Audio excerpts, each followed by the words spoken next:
Hello guys, so the new Photoshop update has been up for a while now, but I have really not said anything about it. So in this particular video, I'm going to be showing you few things I like about the few updates that were made. So for any reason, if this is the first time that you're passing through my channel, make sure you do well to give me a like and a follow, or just subscribe. So here in my system, I am going to look for a picture. Let me just go with a simple background. Like, I want to show you just few of these updates, maybe. So let me go with this. Let me drag this image into Photoshop. These are some of the backgrounds that I normally use for textures in my images. So in this particular image, probably if I like this background on a normal day, what I would do is I will just select the background, select like this, and I'll start doing something like coming to the patch tool and dragging it gradually this way to fill it up. This is like one of the methods I will use, or I will just probably just select the image, then hold down my Shift F5 to bring up this fill panel. Then I'll go to content aware, then I'll say okay, then it will load. Now these are options that I've been using over the years and it has been working well for me. But recently on their new update, they just did something. Like, instead of me selecting my image like this and going to content aware to start cleaning the image up, like for example, I just do my content aware. Now I can just come to one of these selection tool, then just right click and use the delete and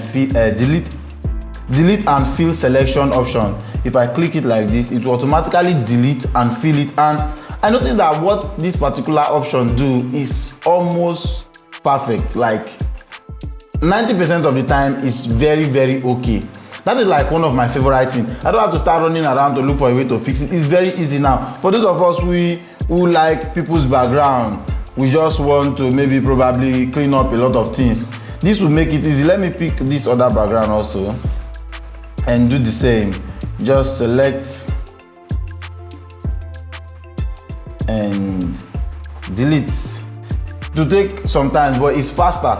Now this did not go 100% very well, but we could just select again and do the same.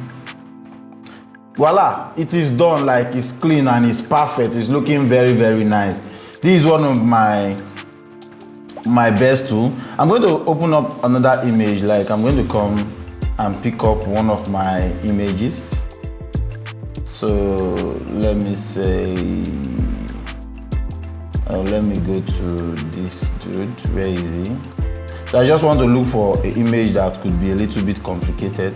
Okay, let me use this particular image. So this is an image of my friend I shot some days back, and he's a comedian, a very popular one for that matter. So I am going to select around my image. Like for example, let me say I select subject, because we normally select subject to want to remove subject from our background, probably because we want to work on the background.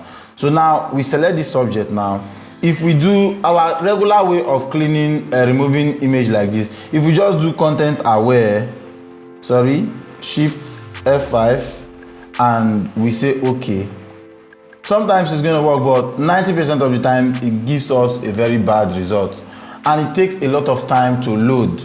But let's see what the result will be like after it's done. So when you're done, you see these rough parts on the image. So for example, let me go back and duplicate, and I just Ctrl J, then select it and delete that. So if I use that option did not work, I will just come back to select, then come to modify, expand, then I'll add probably 5, expand by 5, just to expand to the edge. Then I'll do the same content aware, because content aware fill is like the best option. So come to fill, edit and fill. So sorry, I was selecting the wrong layer. So I press fill, then content aware, then I'll say okay. it will take normal time again to load to give me a finished result. Like this time is even showing you a loading process, which would waste some time. Then we'll say okay. Now this is a little bit better, but we still see all these patches that are there that we will have to now go gradually and start fixing one after the other. So I will undo that.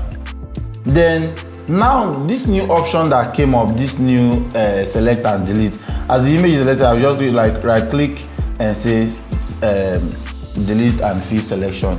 It will load normally. Let's see the result that it will give to us. If the result is the same or is better, let's see.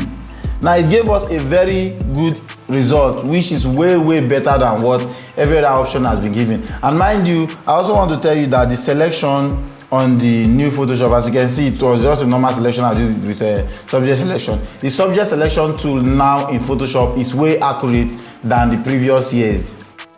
They have been fixing it gradually, but right now it is way better. So let's look at another image, another option, another thing that I found very useful in Photoshop.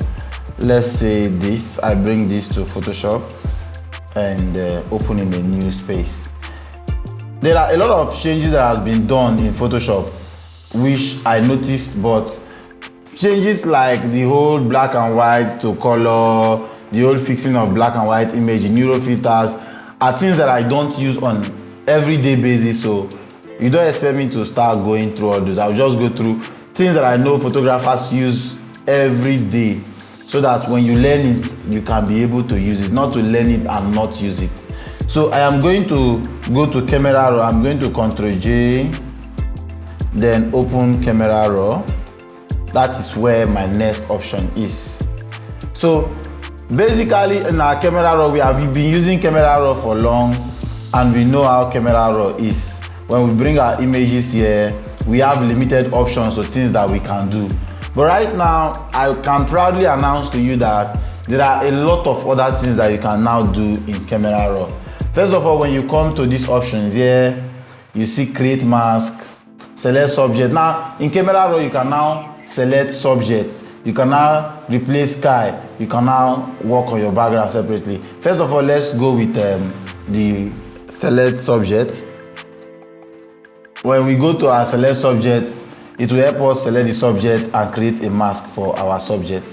So now we just have our subject there. We can decide to want to over brighten our subject, whatever we want to do with our subject. And we can also come back and add select background, and it will help us select the background, and we can decide to want to reduce our background. And the selection is very good. I love the way the selection is. The selection works very well. Then the option I really want to talk about is this option.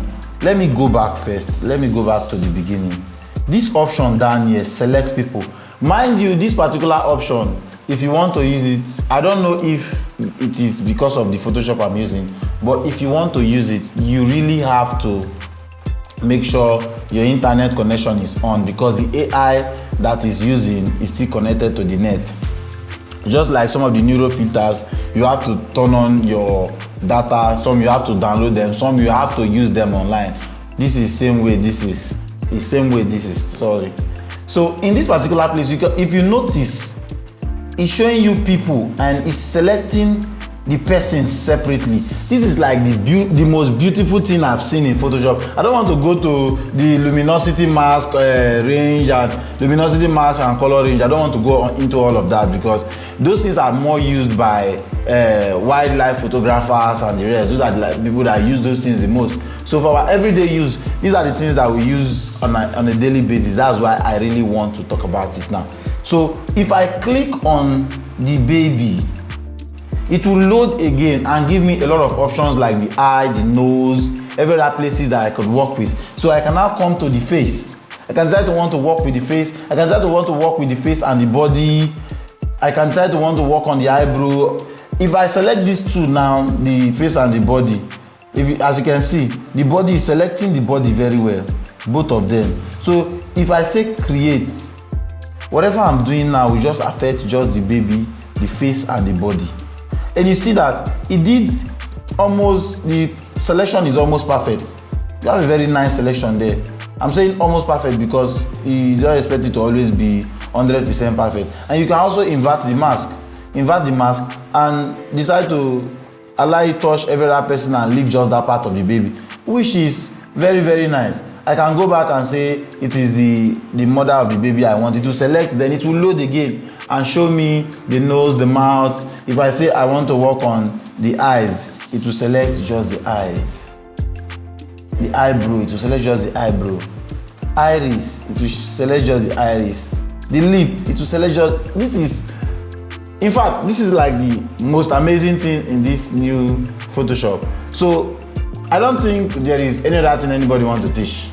No, I don't think there is any other thing. So if you want an in-depth video on how these things work, there are people who have in-depth videos online. There are a lot of videos, but I said I should show you so that if you like it, you go and learn more about it. But if I see a lot of comments under this video telling me to teach more about this, I would go and do more about this. But for now, this is all for it. So let me just do a little on this image, then we'll go back to Photoshop. So let me say I select background and I darken my background a little. Then I just create a new one and select subject. This one is different from this. Remember, select subject is different from select object. Objects are things like this particular thing you're seeing here. So I want to select subject. So when I select subject, I can decide to want to brighten the shadows a little. Like brighten, as you can see, I can decide to brighten the shadows a little. Then come back and touch my background once again and still bring it down. Then go back. I have a lot of options. There is no sky in this image. So apart from that, let's go to people. We go to people, then we select the mother. Then we say entire person. I don't want to work on one part separately. Then we just increase this. Then when we go back to Photoshop, we can now check our before and our after. Here is our before, here is our after. Just working with that, we have gotten the image from the way it was looking to this. So once again, if this video was helpful, please give me a subscribe so that I would want to do more videos. It's frustrating when you do videos and you're not getting a lot of subscribers and like. Make sure you like the video and give me a subscribe so that I will want to do more of these videos. Once again, my name remains The Creator. Thank you for watching and see you in my next video.